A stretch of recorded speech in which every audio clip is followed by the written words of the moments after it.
81번 에베소서 4장을 교독하시겠습니다. 그러므로 주 안에서 갇힌 내가 너희를 권하노니 모든 겸손과 온유로 하고 우리 참음으로 사랑 가운데서 서로 용납하고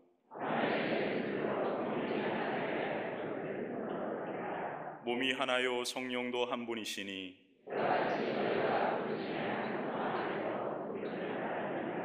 주도 한 분이시요 믿음도 하나요 세례도 하나요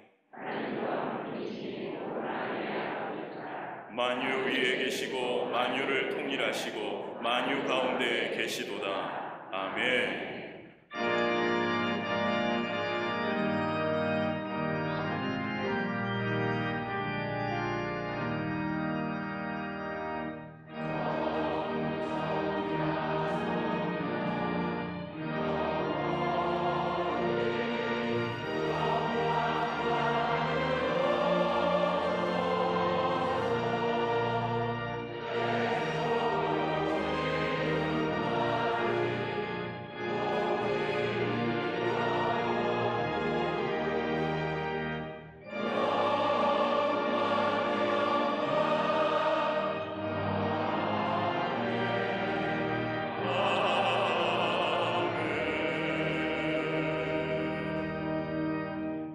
인하사 천지를 만드신 하나님 아버지를 내가 믿사오며 그 외아들 우리 주 예수 그리스도를 믿사오니 이는 성령으로 잉태하사 동정녀 마리아에게 나시고 본디오 빌라도에게 고난을 받으사 십자가에 못 박혀 죽으시고 장사한 지 사흘 만에 죽은 자 가운데서 다시 살아나시며 하늘에 오르사 전능하신 하나님 우편에 앉아 계시다가 저희로서 산 자와 죽은 자를 심판하러 오시리라. 성령을 믿사오며 거룩한 공예와 성도가 서로 교통하는 것과 죄를 사하여 주시는 것과 몸이 다시 사는 것과 영원히 사는 것을 믿사옵나이다. 아멘.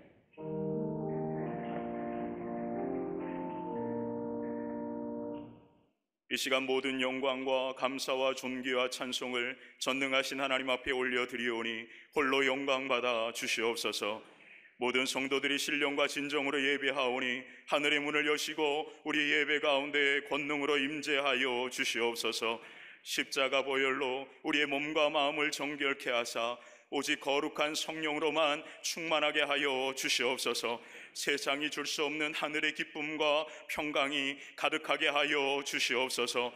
추수의 계절 이 가을에 모든 성도들이 한 해 동안 하나님께서 베풀어 주신 은혜를 세워보게 하시고 감사와 찬송으로 에베네셀의 하나님께 영광 돌리게 하여 주시옵소서.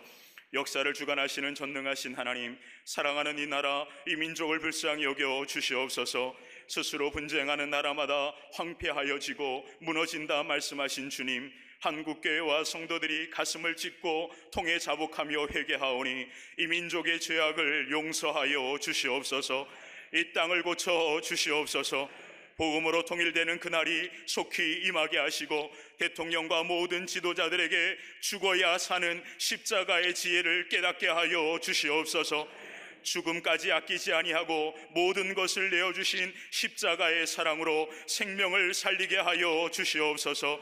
이제는 분열과 다툼을 그치고 나라와 고통당하는 국민민들의 아픔을 돌보며 통합과 화합의 정치가 이루어지게 하여 주시옵소서.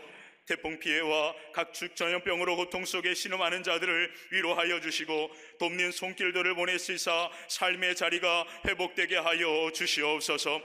전쟁과 테러, 가난과 질병으로 고통하는 온 세계 열방 가운데 하나님의 나라 여호와 샬롬의 평화가 임하게 하여 주시옵소서. 우리 교회를 세계 가운데 위대한 교회로 세워주신 하나님, 우리 교회가 믿음의 선한 증거로 세상을 화평케 하는 교회가 되게 하심을 감사드립니다. 전도의 달에 모든 성도들이 담대히 복음의 비밀을 말하게 하시고 전도의 문을 여시사 예비된 영혼들을 보내 주시옵소서. 복음을 전한 아름다운 걸음마다 예수님께서 함께 역사하사 성령으로 충만하여 땅끝까지 이르러 주님의 증인이 되게 하시고 이 시대에도 사도행전의 역사가 계속해서 이루어지게 하여 주시옵소서. 믿음의 다음 세대는 교회학교와 청년들이 부흥하게 하여 주시옵소서. 하나님의 말씀과 기도 가운데 예수 그리스도의 꿈을 꾸게 하시고 믿음의 사람들로 건강하게 성장하여 하나님의 나라, 이 나라, 이 민족 위에 귀하게 쓰임받는 믿음의 걸음들 되게 하여 주시옵소서. 수도원의 성전 건축이 아름답게 이루어지게 하심을 감사드립니다. 한국교회와 성도들을 위하여 기쁨으로 헌신하는 광림의 모든 권속들의 눈물과 헌신을 기억하시고 받아 주시옵소서. 거룩한 성전에서 예배하며 기도할 때마다 하늘에서 들으시고 응답하여 주시옵소서. 한국교회와 가정을 세우는 베델의 영광의 제단이 되게 하여 주시옵소서. 몽골과 블라디보스톡 선교센터의 건축 위에도 하나님의 손으로 붙들어 주시고 거룩하게 쓰임받게 하여 주시옵소서. 기도의 무릎으로 충성대의 사명을 감당하시는 감독님께 신원의 강관함을 허락하시고 노종의 기도 위에 하나님의 나라와 역사가 온전히 이루어지게 하여 주시옵소서. 광림의 재단을 이끌어가시는 나림 목사님께 신령한 말씀과 성령의 권능으로 충만하게 하사 한국교회 세계교회 영적 지도자로서의 사명을 넉넉히 감당케 하여 주시옵소서. 이 시간 나림 목사님을 통해 선포된 하나님의 말씀은 살아있고 능력 있어 거룩한 재단을 통해 은혜의 생수의 강이 흘러넘치게 하여 주시옵소서. 이 시간 천사들의 노래로 찬양하는 갈릴리 성가대와 오케스트라의 찬송 가운데 임하시는 하나님의 영광이 예배 가운데 충만하게 하여 주시옵소서. 아름답게 주의 제단을 장식한 손길과 주님의 몸된 교회를 섬기는 보이지 않는 손길들을 기억하시고 축복하여 주시옵소서. 지금도 함께 예배하는 지교회와 해외 모든 선교지들과 온 세계에 흩어져 영상으로 예배하는 모든 성도들과 평안 가운데 있는 모든 성도들에게 동일한 은혜를 허락하시고 어제나 오늘이나 영원토록 변함없으신 신실하신 하나님 홀로 영광받아 주시옵소서. 지금도 살아계셔서 우리와 함께 하시는 예수 그리스도의 이름으로 기도하옵나이다. 아멘.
오늘 성경 말씀은 에베소서 4장 1절에서 6절까지입니다. 그러므로 주 안에서 갇힌 내가 너희를 권하노니 너희가 부르심을 받은 일에 합당하게 행하여 모든 겸손과 온유로 하고 오래 참음으로 사랑 가운데서 서로 용납하고 평안에 매는 줄로 성령이 하나 되게 하신 것을 힘써 지키라. 몸이 하나요 성령도 한 분이시니 이와 같이 너희가 부르심의 한 소망 안에서 부르심을 받았느니라. 주도 한 분이시요 믿음도 하나요 세례도 하나요 하나님도 한 분이시니 곧 만유의 아버지시라. 만유 위에 계시고 만유를 통일하시고 만유 가운데 계시도다. 아멘.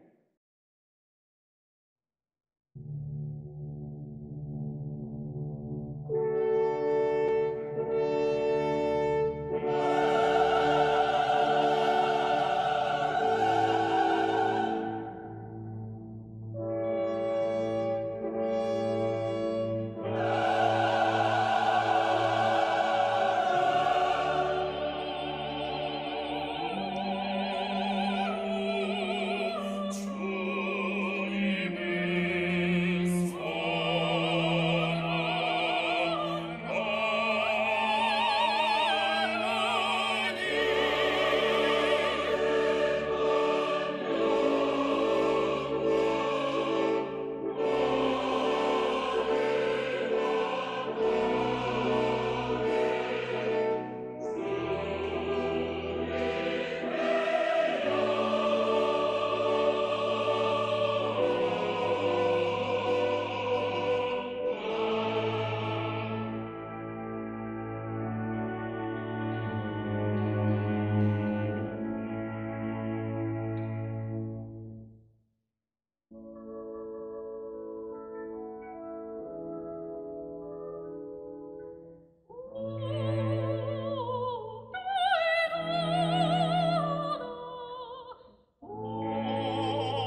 우리 갈릴리 성가대와 오케스트라의 귀한 찬양, 또 솔리스트의 귀한 찬양에 감사합니다. 고맙습니다.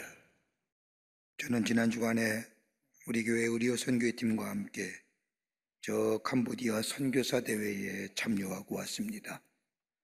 화요일날 선교 공부를 마치고 저녁 비행기를 타고 선교대에 가서 이 캄보디아에서 수고하시는 우리나라의 선교사 분들과 함께 3박 4일을 거하면서 말씀도 나누고 함께 복음을 전하고 왔습니다.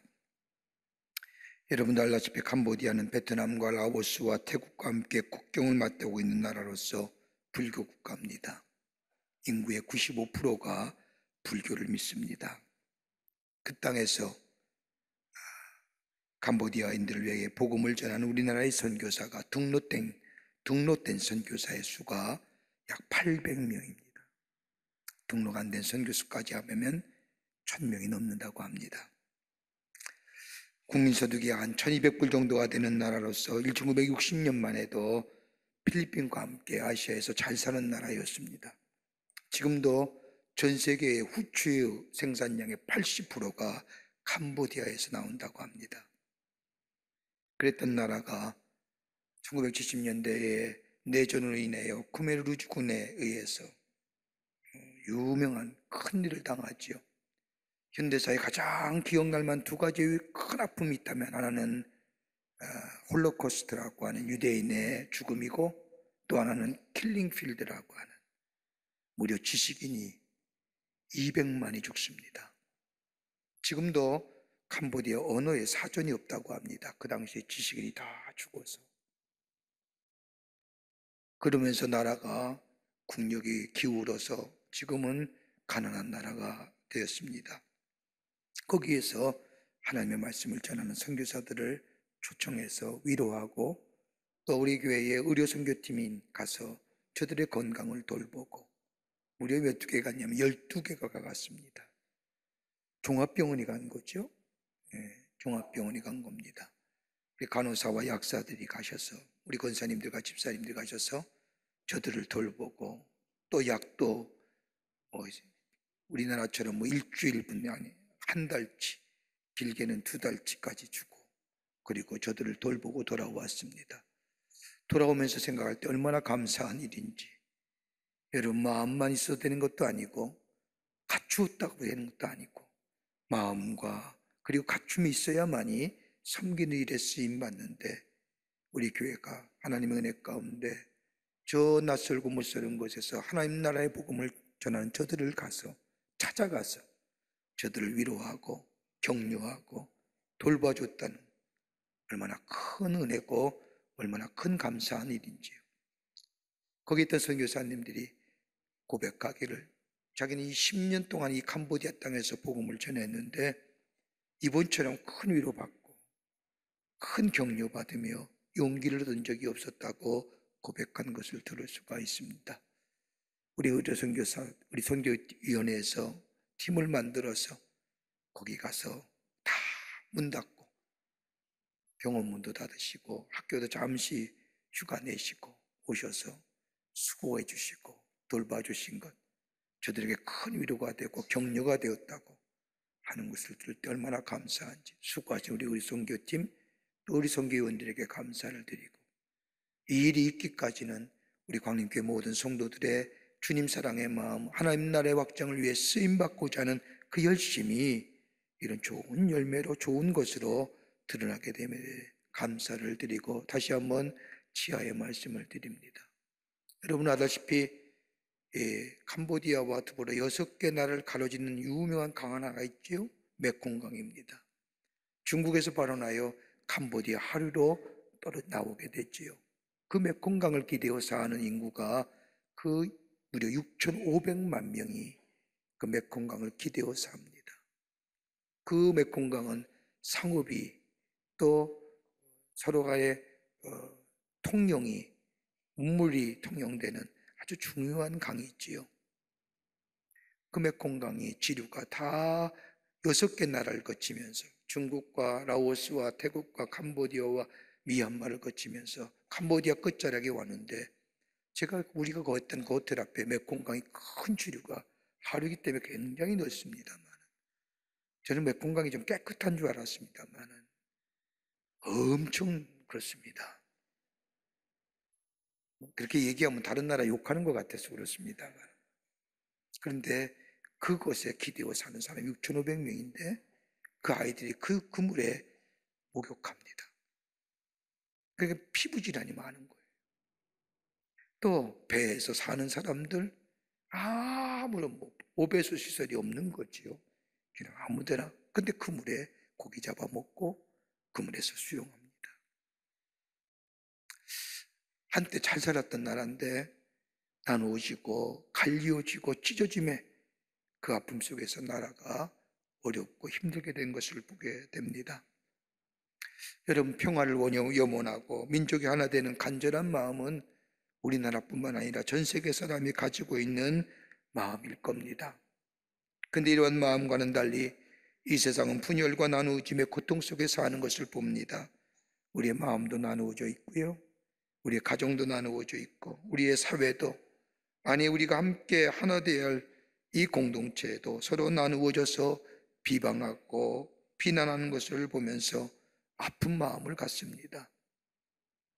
수많은 평화 축제를 만들고 평화회담을 하였지만은, 지금도 하고 있지만은 그 평화는 이루어지지 않고 있음을 보면서 우리에게 더욱 큰 아픔으로 다가오는 것을 보게 됩니다.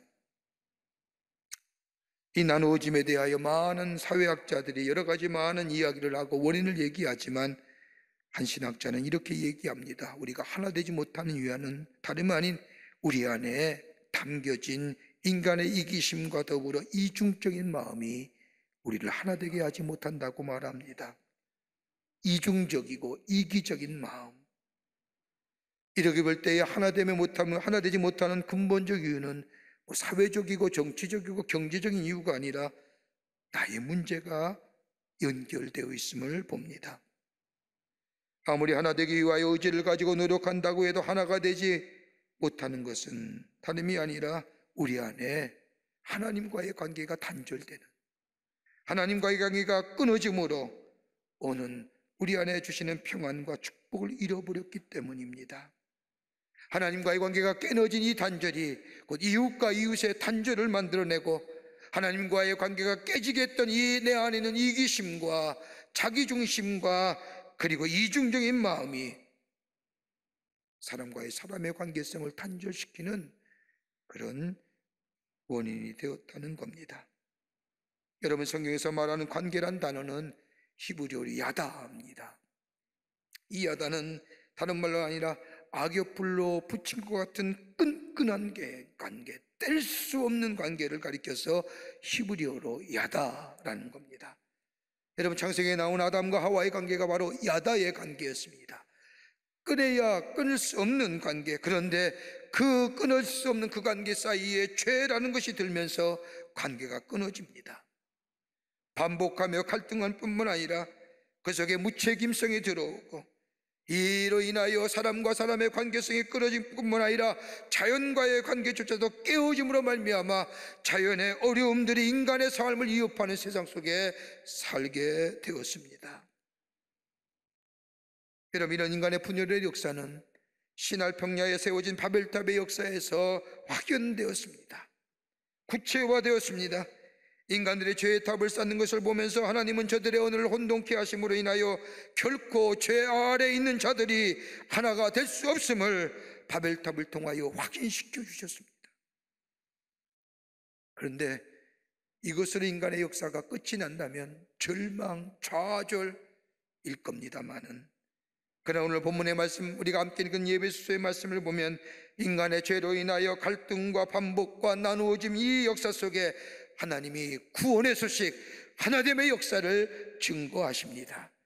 예배소 1장 10절의 말씀을 보면 하늘에 있는 것이나 땅에 있는 것이나 다 그리스도 안에서 통일되게 하려 하심이라고 하는 말씀. 이 말씀은 다른 것이 아니라 분열되고 나누어진 이기심과 증오와 그리고 자기 본위의 삶 때문에 깨어진 인간의 역사 속에 예수님을 보내시어 그 예수님을 통하여 하나 되게 하실 뿐만 아니라 하나됨의 공동체를 이루게 하실 뿐만 아니라 그로 인하여 기쁨을 맛보며 평화를 맛보며 화목함을 맛볼 뿐만 아니라 우리에게 주신 이 사명을 감당하기 위하여 우리 하나님이 우리를 세우시고 인도해 가신다는 겁니다. 그러기에 구원받은 자는 뭐예요? 여기에 화목해야 하는 자라는 겁니다. 여러분, 이 말씀을 가만히 생각해 보십시오. 하나님 우리를 하나 되라는 것이 아닙니다. 하나 되는 이 엄청난 일 우리에게 인간에게 맡기신 것이 아닙니다. 너희는 하나가 되어야 되느니라. 너희가 잘해서 하나가 되라. 화해해라. 화목해라. 이렇게 명령하신 거 아닙니다. 너희 이미 하나 되었는데 그 하나 된 것을 힘써 지키는 자들이라는 겁니다. 하나 됨을 힘써 지키게 될 때에 하나됨에 얻으시는 놀라운 은혜가 우리 안에 있습니다.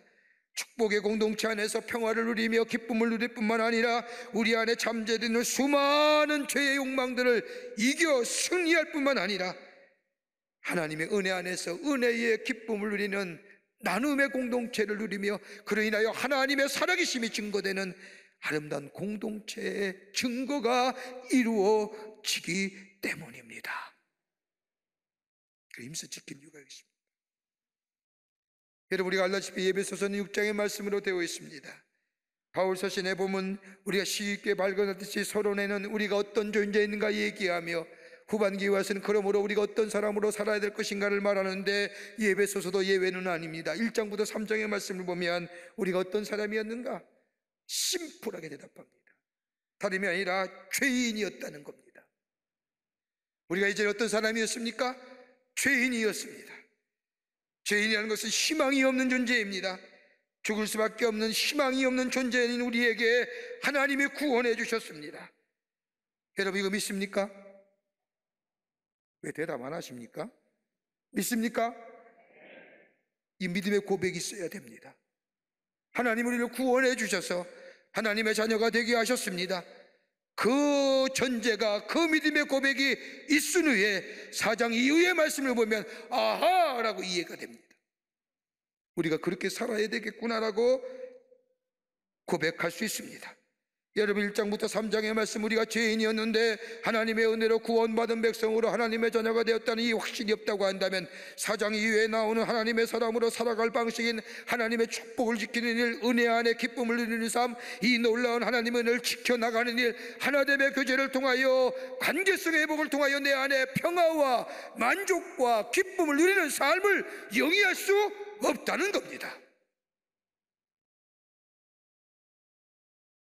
구원받은 백성으로, 하나님의 자녀로, 하나님과 하나됨으로 누리는 이 복된 삶, 이 고백이, 이 믿음이 우리 안에 있게 될 때에 주께서 우리를 통하여 하나 된 것을 지킬 뿐만 아니라 우리의 삶 속에 참된 평화와 기쁨과 만족을 누리며 사는 하나님의 백성의 삶으로 살아갈 수 있는 겁니다. 그럼 어떻게 살까요?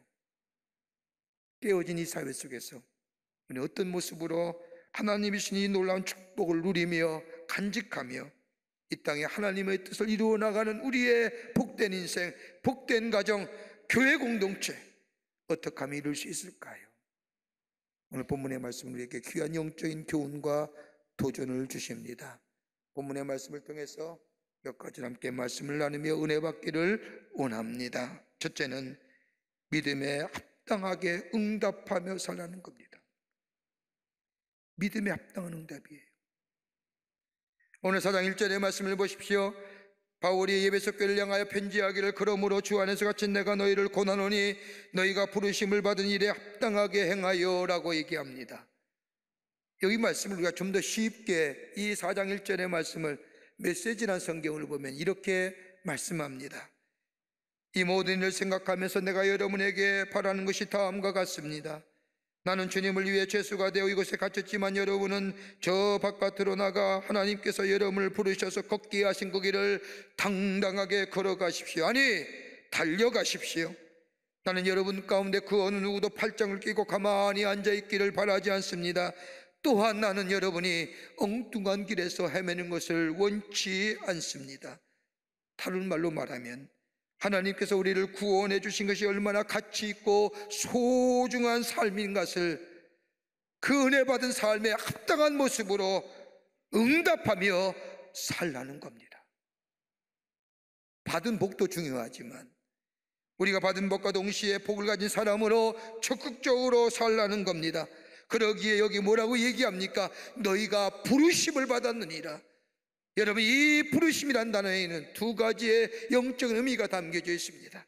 하나는 과거에 처했던 어둠과 흑암의 세계에서 이끌어내어 빛의 가운데 살게 하셨다는 겁니다. 이것이 부르심입니다. 단순히 콜링, 부르셔서 사명 주신, 소명 주신 버케이션, 이 얘기가 아니라 하나님 우리를 부르셨다는 것은 어둠 가운데 있었던 우리를 빛 가운데로 불러내셨다는 겁니다. 이렇게 부르심을 받기 전에는 어둠에 살았던 우리들은 마치 요한복음 9장에 나오는 시각장애인처럼 예수를 볼 수도 없었습니다. 심지어 보지 못하는 사람이란 사실조차도 알지 못했습니다. 본 적이 없기에 무엇을 볼 수 있는 시력을 가지고 있다는 사실조차도 알 수 없었습니다. 그러기에 행복에 이르는 길은 세상을 따라가는 것이라고 생각했습니다. 한마디로 말하면 영적 파선의 삶이었습니다. 정서적으로 그렇게 뒤틀렸으며 도덕적으로 벌거숭이가 되어 또 알지 못했습니다. 그러나 하나님이 우리를 부르셨을 때에 비로소 복음 안에서, 진리 안에서 우리의 눈이 열려졌다는 겁니다. 쉽게 말하면 전에는 빛이라는 것이 없었기에 무엇이 빛인지 알 수 못했고 어떻게 따라가야 하는지 알지 못했습니다. 그러나 예수님이 이 땅에 오셨을 때 내 안에 있는 죄로 인하여 예수님의 부르심에 응답할 수가 없었습니다. 무엇을 가야 하고 어떻게 해야 되는지 분별하지 못했던 우리에게 주님이 오셔서 빛을 주셨습니다.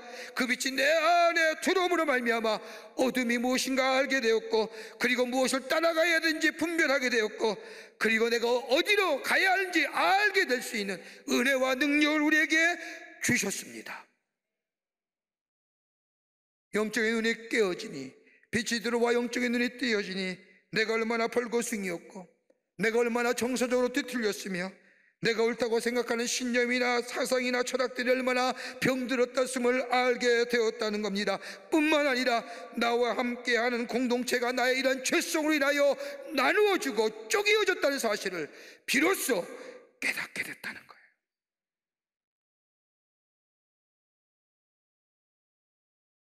영적인 눈이 띄어졌다는 겁니다. 그리고 무엇이 화평의 길인지, 무엇이 복된 길인지, 무엇이 하나됨의 길인지 알게 되었다는 겁니다. 이것이 부르심이에요.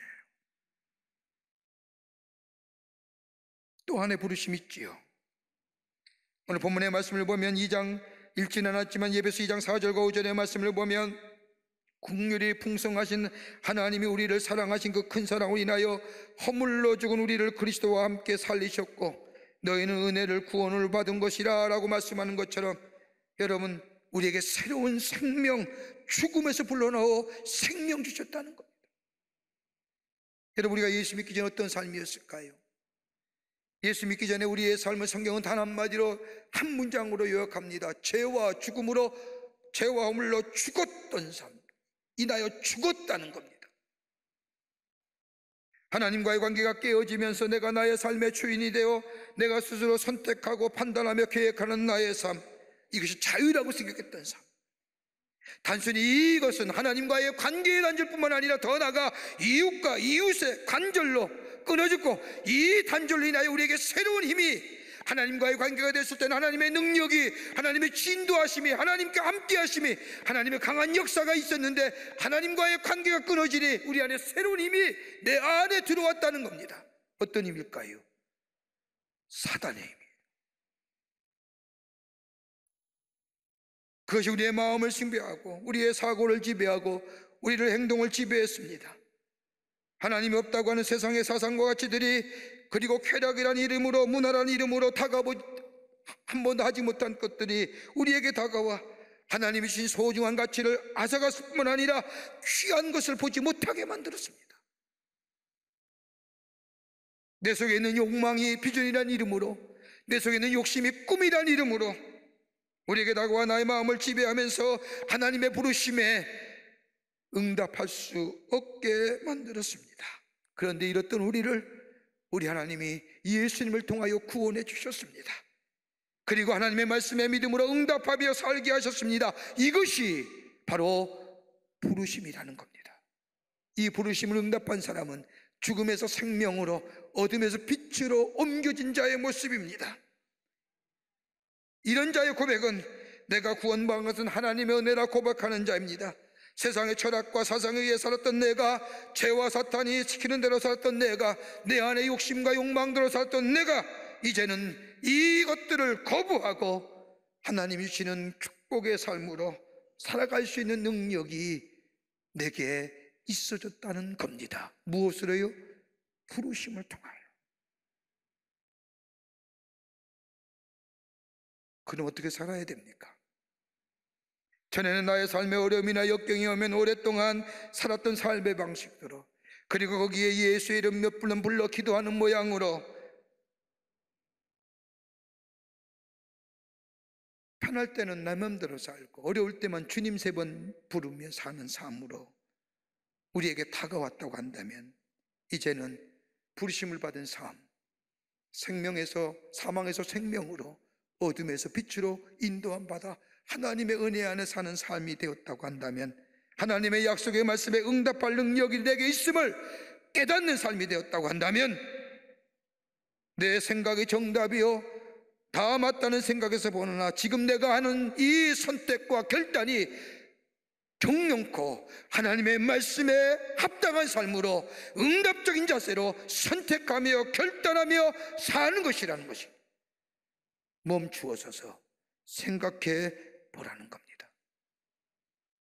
지금 정말 내가 이 선택하고 결정하는 것이 은혜 받은 백성으로서의 응답적인, 믿음으로 응답하는 삶의 모습인지, 하나님이 정녕 기뻐하신 일인지, 이것이 바로 화평의 길이고 화목의 길이고 축복의 길인지, 이럴 때에 우리 안에 있는 이 소중한 것을 지킬 뿐만 아니라 그것이 우리로 하여금 새로운 역사를 일으키는 원동력이 됩니다. 스탑하는 거예요. 생각해 보는 거예요. 내가 믿음으로 정말로 은혜 받은 자로서 이 선택과 결단이 말씀에 응답하는 선택과 결단입니다. 두 번째는 예수 그리스도의 성품이 우리 안에 있어야 됩니다. 적극적인 삶의 모습으로 하나님의 주신 능력이 우리에게 있다고 있는 것을 알고 살아갈 뿐만 아니라 구체적으로 그 믿음에 응답하며 살아갈 뿐만 아니라 오늘 여기 주신 말씀처럼 성령께서 하나 되게 하신 것을 힘써 지키는 자 되어야 됩니다. 오늘 4장 2절과 3절의 말씀을 보십시오. 모든 겸손과 온유를 하고 오래 참음으로 사랑 가운데 서로 용납하고 평안에 매는 줄로 성령이 하나 되게 하신 것을 힘써 지키라. 여러분 경험하지 않습니까? 우리의 공동체나 내가 속한 공동체에서 깨어지고 나누짐을 보면서 여러분 뭘 느끼시는가요? 여러분 깨어지고 하나 되지 못하는 공동체를 보면 공통적인 특징이 있습니다. 그 안에 누군가가 겸손하지 못하기 때문에, 그 안에 누군가가 온유하지 못하기 때문에, 그 안에 누군가가 오래 참지 못하기 때문에, 누군가 용납하지 못하기 때문에, 누군가 인내하지 못하기 때문에 나눠지고 깨어지는 걸 보지 않습니까? 그러나 화목한 공동체나 하나가 되는 공동체를 보면 누군가가 겸손하기에, 누군가가 온유하고 오래 참고 용납하고 다른 사람을 향하여 평강에 매는 줄로 적극적으로 이런 것들을 선택하며 실천해 갈 때에 그 안에 하나됨의 역사를, 그리고 그로 인하여 주시는 기쁨을 누리지 않습니까? 여러분 이런 사람이 있을까요? 정말 어떤 일이 있어도 오래 참고 겸손하며 온유하며 용납하며 인내하는 사람이 있을까요? 아마 별로 없을, 아니 별로보다 아마 없을 겁니다. 오직 한 사람 있다면 누굴까요? 예수 그리스도, 예수입니다. 예수만이. 여러분 어느 때 겸손할 수 있을까요? 여러분 우리가 겸손을 잊어버리는 때가 언제입니까? 내가 노력하고 내가 똑똑하고 내가 최선을 다하여 여기까지 걸어왔을 때 그 생각이 드는 순간 우리는 겸손함을 잃어버립니다. 내가 선택하고 내가 노력할게 오늘 내가 이 자리에 왔다는 사람에게 가지는 것은 뭐냐? 자신의 의로움이 겸손함을 대신하지요. 의로움이 생기는 순간 다른 사람을 재단하고 더 나아가 심판의 자리에 서게 됩니다. 자신의 이가 있고 자신이 모든 것을 했다는 사람에게는 하나님의 말씀에 순종할 하등의 이유가 없는 겁니다. 자신이 노력하고 애를 써서 여기까지 왔는데 누가 누굴 들어? 누가 누구에게 얘기해? 여러분이 교만에 찾아오는 순간 겸손함은 사라지는 거지요. 교만에 찾아오는 순간 나란 자신을 잊어버리는 거예요. 나를 보지 못하지 않습니까? 어떤 목사님 설교 들으니까 20세기의 최대 인류의 최대 탁월한 발명이 하나 있었다고 합니다. 뭔지 아십니까? 셀카봉입니다. 예전에는 나를 보려고 하면 잘 못 보잖아요. 다른 사람의 사진을 찍어줘야만 내 자신을 볼 수 있죠. 그 사진 찍을 때 어떻게 하십니까? 하나도 웃는 얼굴로 하죠. 마음에 불쾌감이 있어도 남는 사람이 사진 찍어준다면 뭐예요? 쌩긋 웃지 않습니까? 그런데 셀카봉은 어떻습니까? 화날 때도 그대로 찍지 않습니까? 분노하는 모습 그대로 찍고요. 뭐 얼굴이 큰 거 작은 거 가리지 않고 그대로 찍어댑니다. 작으면 어떡합니까? 크면 어떡합니까? 점점 멀리 셀카봉을 길게 내어 멀리 함으로써 자기 얼굴을 작게 보이려고 하지요. 그 안에서 뭐 어떤지 다 압니다. 이리 뛰고 저리 뛰고 뭐처럼 납니다. 그래도 마음에 안 들면 나중에 컴퓨터에 일어나서 뭐예요? 뽀샤까지 하면서 가장 이쁜 사진 푸샤 하잖아요. 뭔지 압니까? 푸샤가? 프로필 사진 만들잖아요. 그거 보면서 마치 자신이 자신인 양 얘기하죠. 거짓이 아닙니까? 그 진실이에요. 그거 자신의 모습인지 몰라요. 그게 우리의 모습이에요. 감추어지고 그려진 모습들, 숨겨진 우리의 모습들, 다른 사람에게 잘 보이려고 했던 것들, 나를 수없이 겉만 고치고 겉만 멋쩍하게 만드는 것들. 그래서 요즘 시대를 가리켜서 반겸손의 시대라고 얘기하는 겁니다. 겸손할 필요가 없어요. 드러내야지요. 여러분, 온유함이 뭐예요? 온유란 단어는 야생동물을 잘 기다려서 필요한 것에 유익하게 사용하여 흔들어지는 것이 이 온유함이란 단어입니다. 여러분, 우리의 지식과 우리의 지혜, 힘과 용기, 여러분 어떻습니까? 온유함으로 쓰여지는가요? 자신의 욕망에 따라 막 쓰지 않습니까? 느낌대로 쓰지 않습니까?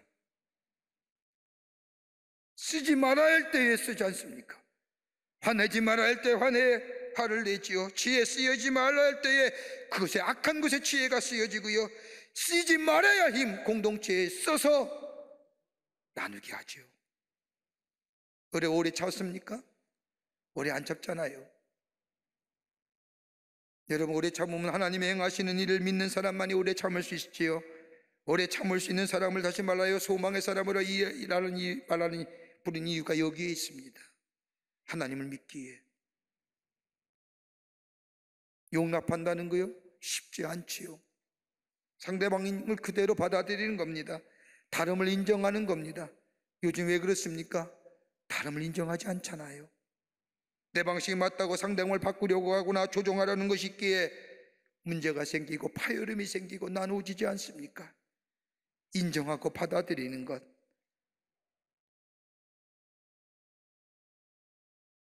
이런 성품을 누가 가지고 있을까요? 온유와 인내와 오래 참음과 더 나가서 온유함과 겸손함, 다름이 아니라 예수 그리스도 아니십니까?